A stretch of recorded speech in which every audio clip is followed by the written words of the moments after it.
Hello, and welcome to the program. This is the Black Ponder. I'm Neil Trotter, the host. And today we're going to delve back into some Aristotle philosophy. We've done several videos of Aristotle's texts in case you're new, and so we're returning back to that. And we're going to do that via this work right here.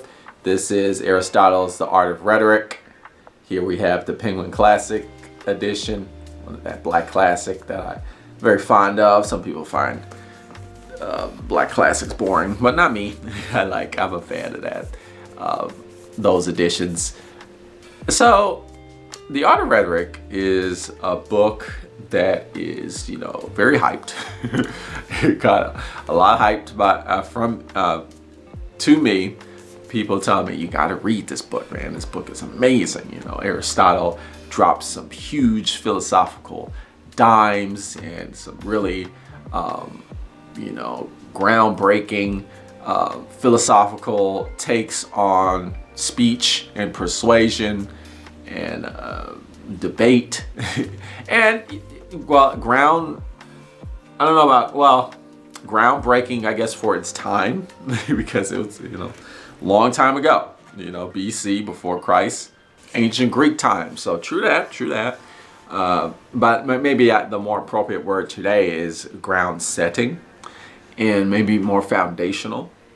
I found reading The Art of Rhetoric was just reading stuff that, we already know or are aware of in terms of like speech, and not just speech, just all types of stuff like psychology and morality, ethics, and just several other topics that are related to like persuasion, which is it's important to get into those things. But my mind wasn't blown reading this, which is, but I will say, like, there, a lot you could definitely see where, people who do persuasive speaking, public speaking, giving speeches from, politicians to those people who make a career out of like speaking, motivational speakers, those kinds of people. Even you go on YouTube and people are doing persuasive arguments, right? And you can see a lot of what Aristotle is saying being implemented to persuasive speech today, and that's pretty cool. I want to focus on one particular area of the book, a very small area, that I just found fascinating. And here at the Black Ponder, what we do is we read text from the book. That's what we do. We read the text, and then I supply some supplementary commentary. I kind of like hone in on a theme, a philosophical theme. I use the text to, talk about that theme. And then, sometimes, or often is the case, people will chime in the comment sections below, add to that supplementary commentary. I want to talk a little bit about, when people do persuasive arguments, or they give speeches that are persuasive or talks, and how it's important or effective, I guess is the better word, to not go so far off into la la land, or like to be relevant to like what your audience members are wanting, right? And you kind of find that that's a thing that is a slippery slope, right? And it's very fascinating. For example, with politicians, when they say they give speeches or they do things, and the news says, yeah, they're speaking to their base, right? They're speaking to their base, right? And it's like, you hear people saying these crazy, one might think are crazy or outlandish things. But then somebody else will be like, well, they're speaking to their base, right? And their base is what's, driving them to say these things. Or, it could be, so that's one aspect of it. Or another aspect is, when people talk about certain things and then they kind of go off on not so much tangents, but maybe they're actually talking about the issue, but they're talking about the issue in a way that the audience can't relate, right? Or the audience doesn't see themselves in relation to what you're talking about. Even though you're focusing on the way you're talking about it is not relatable to the audience, or the audience can't really fit themselves into what you're saying, right? Can't see themselves reflected in what you're talking about, right? And Aristotle talks about this. I'll read you, this is section 8. Let's see, the book this edition breaks it down, chapter 2.22. That is just this edition though. I guess I would want to use those special numbers. Let me see if I can show you. There it is. What is that? 1395B. In case that's that universal citation that is used to refer to a lot of Aristotle's work. In case you want to follow along. But this is the section where Aristotle is talking about enthymemes, right? So enthymeme is a conclusion derived from two premises that are stated, but the conclusion is not necessarily directly related to the two premises, or the premises that are been brought about. You know, for example, fishes breathe in water. Gills are used by fish to breathe in water, right? So those are two premises, right? And then the enthymeme would be like, water has oxygen in it, right? Well, you know, we didn't directly say water has oxygen in it, but we're saying fish breathe in water and they use gills to breathe. So what are they breathing? You know, the logical conclusion to that is oxygen. Now, so that's just giving you like a frame of what he's referring to in this section, right? But that's not important. I just wanted to let you know he's talking about this thing called enthymemes, but in general he's just talking about argumentation. Argumentation, right? Argumentation, or like, you know, getting people to derive conclusions, you know, persuading people to derive conclusions you want to push, right? So what he says about that is, I'm gonna read here. For one must draw its conclusion from not too remote premises and not from all ones. Okay? So he's saying, look, you can't use premises that are too remote, because then people aren't going to derive the conclusions you want to derive. Like the example I used, like, you know, I want people to know that water is in oxygen, you know, H2O. I want people to understand that. So I can't use too far of a conclusion. I can't say like water is cold and water is wet. And so somebody might not be able to derive that oxygen is in water, right? Just by saying those two things. So you can't use too remote of premises, and you can't just say like a list of all premises either. Like, you know, you start saying like, yeah, water has hydrogen in it and has 2 hydrogen atoms for every water molecule. Water has a freezing point at 32 degrees Fahrenheit. Water boils at this degree Fahrenheit, and it's like, okay, you're saying all this stuff, like what are you getting at, right? What do you know, that's what he's saying. You know, he's saying that. So that's pretty cool. But let's keep going. Obscurity is produced, first of all, from the length of reasoning, and secondly, it is a waste of time as one is stating the obvious. So you don't want to state the obvious, okay? Because you're wasting people's time. This is also the reason for the uneducated persons being more persuasive than the educated one before mobs, right? Because you have an extremely educated person, but they're throwing you all this information at you that you don't see relates to you. It's just like this extraneous information that, sure, like, okay, this is part of your premise, but what does this have to do with me, right? And so the education could sometimes get in the way if you don't know how to use it, as opposed to uneducated people who just know how to get to the point. And I do like how he uses the word mob here, because that's you see that happening, particularly in politics. Uneducated people being persuasive to mobs, as opposed to educated people not being persuasive to mobs. You see what I'm getting at here? But let me continue. Just as the poets say that uneducated speak more musically before the people.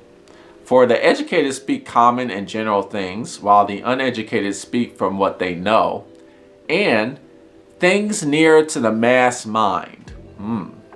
Right, the mass mind. Whereas educated people speak more generally, uneducated people perhaps speak more toward the masses, right? Because they get to the point. But what point? the point of where the mass is, right? What the mass is looking for. You know, the conclusion that the mass wants to make, right? The uneducated person speaks to that, right? And you know, and it's interesting because Aristotle is not using the word uneducated as a negative. You know, it's not an insult. He's got to tell it like it is. So we should not take all received opinions as our premises, but a limited group, such as are accepted either by the judges or by those of whom they approve. So you want to limit your premises and you want to limit your opinions, right? If you're trying to make a persuasive argument. And this because the opinion thus seems to be clear to all or the majority. And one's conclusions should not only be from necessary premises, but also from those holding for the most part. So that's what we're talking about, speaking to the base. And I just wrote some notes here in margin. I wrote, how does one speak to the base? Okay, so without sacrificing ethics. So that was just in my mind. Like, you know, the example that was running through my mind was like former president of the United States, Donald Trump, right? He was speaking to the base, his base, right? And he was saying like all these things that were kind of outrageous, illogical, even unreasonable, but they spoke to the mass mind. Now, you know, it's a particular mass mind. It's not like all masses, right? Not like he didn't include people like me, but there was a base in the United States of America and other parts of the world too, right, that he was speaking to. Now, you know, did he even believe what he was saying, right?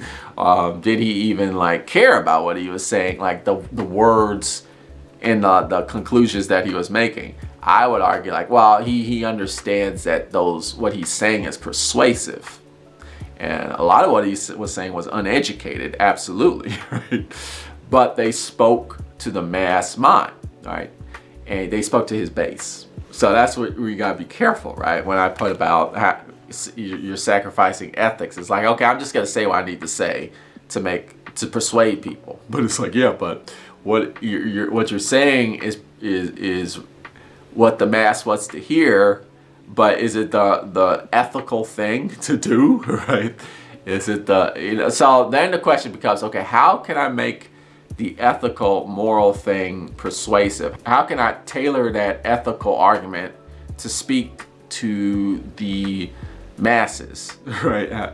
Because a lot of, you know, for example, with the whole climate change thing, for example, that's an example where, you know, the former president wasn't about any of that. Like, no, we don't want any of that. And that spoke to his base. Now, how do we push more people to take action against climate change, right?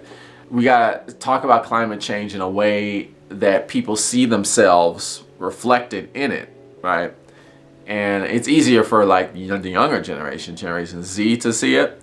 Not all Generation Z is all bored, by the way, but you know, a significant amount are. But the older generation as well, how do we get them to see it? That's not an easy thing to do because, you know, when you got like profit motives involved, right? Then you're like, you gotta start looking at it from a social, economic, systemic thing, right? Rather as it's not just about like persuasive argument. It's about more to it than that. But when you're talking about the climate change issue, you need to bring that in too, right? You need to start talking about that, right? And that becomes relevant to everybody involved as well. And then I also wrote, one has to bring their rhetoric into the court of public opinion, right? The court of public opinion. If it's not in the court of public opinion, and I feel strongly about this, you got all these courts, like the Supreme Court and criminal justice system and all that, which decides all these things for us. But, I feel like, just the general masses and the public, they have the final say. It's just like a lot of people will give up that power that they have, that mass mind power, right? And they'll just kind of forego it, and that's due to like nihilism or apathy, a sense of hopelessness in the world. People are like, oh, I can't really make a difference. Or like, these courts like the Supreme Court or these politicians, they do all the decisions. They make all the money, and what can I do, right? But you have power. But the thing is, there needs to be a way to speak to people where they feel like, oh, okay, I can make a difference. Like, I do have some control in this situation. This does relate to me. Like, the solution does relate to me. And I skipped down to this number right here. Let me see if I can, yeah, there it is. 1396B. If you got the, yeah, that's it. If you're using that universal reference of Aristotle's text, thus, since all men, all humans, indeed obviously demonstrate in this way, whether they reason more rigorously,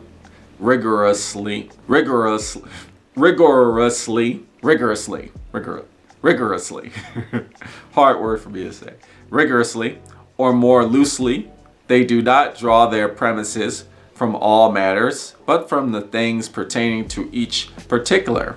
And it is obvious to reason that it is impossible to demonstrate in any other way. It is clearly necessary, first, to have the premises selected for each particular subject concerning what is possible and most suitable, right? And that's what we were just talking about. Like, I'll repeat that. Have the premises selected for each particular subject concerning what is possible and most suitable. For example, you got the climate change issue, right? And you're like, we just can't, the fossil fuel, we just can't use that type of energy anymore, right? And so, like, what about people who have jobs in fossil fuel industry, like coal workers or, fossil fuel plant miners, and people who work to transport the fossil fuel from point A to point B? They're all like, well, how am I going to make a living, right? So you gotta, like, for a persuasive argument, somebody who has power, they gotta start coming up with premises like, okay, we gotta figure out an alternative way for you to make money, right? Or like make a livelihood.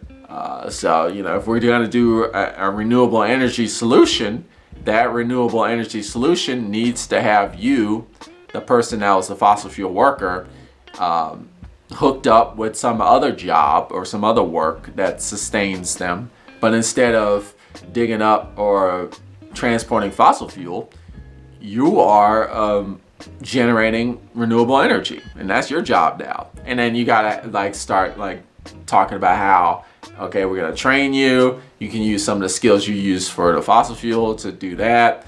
We're gonna utilize your skills that you use in the fossil fuel industry, and those skills are going to be used instead for renewable energy. And you're very valuable. We're talking to the fossil fuel worker.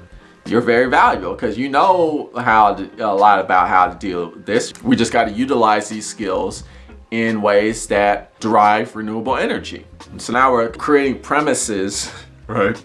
We're creating conclusions that relate to the people that are being affected. Like, okay, I can see myself in the solution. I can see myself in the conclusion.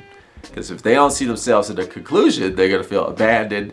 They're gonna feel left out. They'll be like, what are you even talking? Like, okay, that's fine. You're trying to save the world, but now I can't even afford like a roof over my head. I can't afford rent. Like, so how does that, and no, that's just one example. You can just keep going and going with the examples. But I'll continue reading. About things arising on the spur, one must look for topics in the same way, looking not to the indefinite, but to the properties relevant to the speech, and sketching the most important and relevant aspect of the affair. For the more properties that one grasps, the more easy it is to demonstrate, and the more relevant they are, the more particular and less general is their effect. Okay, so I wrote in my little note taking here, the issues raised in the speech need to be relevant to the concerns of the audience, period. And honestly, when you look at the most successful speakers, that's what they do. They make it relevant to the audience. And the people who are not successful in persuasion are people who the audience members are like, okay, you said a lot of things, but how does this relate to me? And unfortunately, we see that a lot in educated people. They just don't know how to bring back what they're talking about to like the actual person they're talking to. Like, okay, this is how this affects you. If you want to bring it even more to home, when we talk about philosophy, one of the issues with philosophers today is that they say a lot of smart things, but they don't know how to say things that are relatable to like the average person, right? Or like, okay, you're saying this stuff, but how does it relate to me? Even though a lot of what they're saying is good.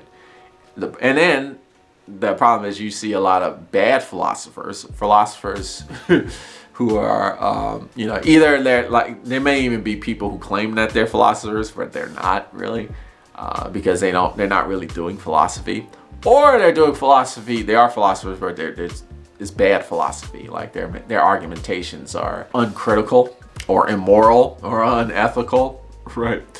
But they somehow are able to appeal to the mass mind, right? They can make what they're saying relatable to their audience, and so their ideas get pushed forward, while like good ideas are pushed further behind because it's hard for people to see how the arguments are related to them, right? And so this is something that we need to keep in mind, and Aristotle, talked extensively about that, and that was cool because I was reading this book and I was like, wow, they were thinking about that even in the before Christ era, which is, that makes sense. That makes sense because it's a topic that very much is very prevalent to today. And I do see it often how like a lot of bad ideas and a lot of bad conclusions are adopted and accepted because the people that are pushing these ideas somehow are able to relate them to the audience. The audience sees themselves in the conclusions. Like, oh yeah, I see myself in what you're talking about. I can relate to that, right? And then on top of that, I see a lot of good ideas where people are like, yeah, no, I don't accept that because they're just like, the ideas is spoken in such an abstract, far out there, cerebral, la la land way.